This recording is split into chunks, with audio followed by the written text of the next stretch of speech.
Hey, this is Scott with Builders and Management Plus. I wanted to make just a quick video just to explain some things about wind damage. We had some big windstorms up here in Pennsylvania a couple weeks ago. We're getting a lot of calls from clients saying that they have missing shingles, or they think that they may have some wind damage and want to know what they should do about it. Should they file an insurance claim? Is there anything that they should do to repair it in the meantime? So as I'm doing this inspection, I thought I'd just kind of give you some ideas. So number one, first thing first, don't go up on the roof. That's my first recommendation. Seems a little hypocritical since I'm up on the roof, but if you'll notice, I'm wearing cougar paws. These are felt bottom roofing boots that keep me really safe. This is not a very steep pitch. It is a 3-story, so it's pretty high up, but I'm very safe on this. I've been doing this for multiple years, so I know how to stay safe. Don't go inspect your own roof. You can find good contractors who will check it out for you for free, so don't go risking your life for nothing. So this is a wind damage claim that the homeowner has filed with his insurance company. So I want to show you this first over here. So some wind damage is pretty obvious, pretty apparent. That would be missing shingles, or even shingles that are creased at the top and flapping, and you can see it when the wind pops up. In this case, we actually have a 30-year laminate shingle. It's about 15 years old, so it's about halfway through its lifespan.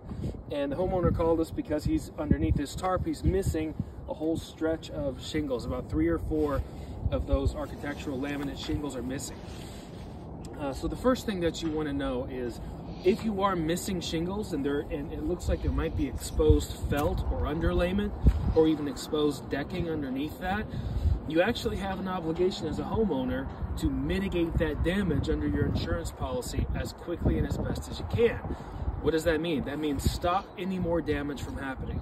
So sometimes people can even run into issues with their insurance company because they don't do that right away.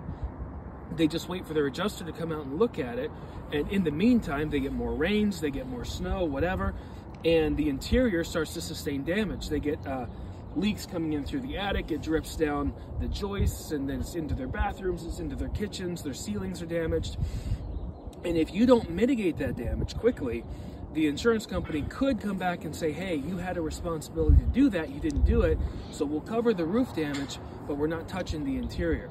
So if you see missing shingles, if you see shingles that are flapping, underlayment felt exposed, any wood exposed, again, don't get on the roof, but if you think that that's a possibility, as soon as you can, have a contractor come out, take a look at it, and if necessary, put a tarp on it. So we did put a tarp on this. This is just ice and water shield, which is an impermeable membrane.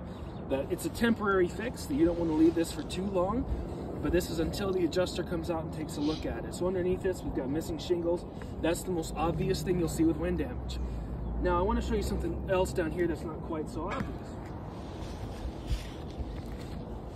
Right here, you see how this tab is lifted up a little bit? And I'm not going to cause damage. I'm not going to create damage. But if I go and I feel the edges of these shingles, right here, I can see this comes up. Now this entire course of shingles, right here, I'm going to mark this off with chalk so the adjuster can see it. But all the way from there, all the way up to here, all these shingles, these are wind damage as well. You can't necessarily see this from the ground, but what's happened is the wind got underneath this, it broke the seal, and then it pulled up through the fasteners, through the nails. So wind damage is defined by Haag standards, which is what we use, what adjusters use. We have the same certification for storm damage, but it's going to be defined as shingles that are either missing, creased, torn, or pulled through the fasteners.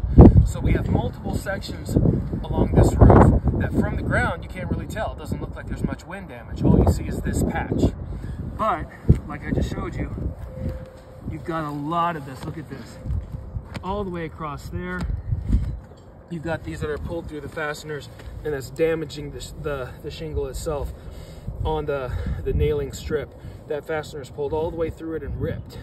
So that's going to damage and compromise the life of the shingle. So if you think that you may have wind damage or you're not even sure, give us a call. let us know. We'll come out and take a look at it just like this. Draw up a full Haag Certified storm damage report to send to your adjuster so that they can see what's going on, and then walk you through the insurance claim process. Hopefully that's helpful.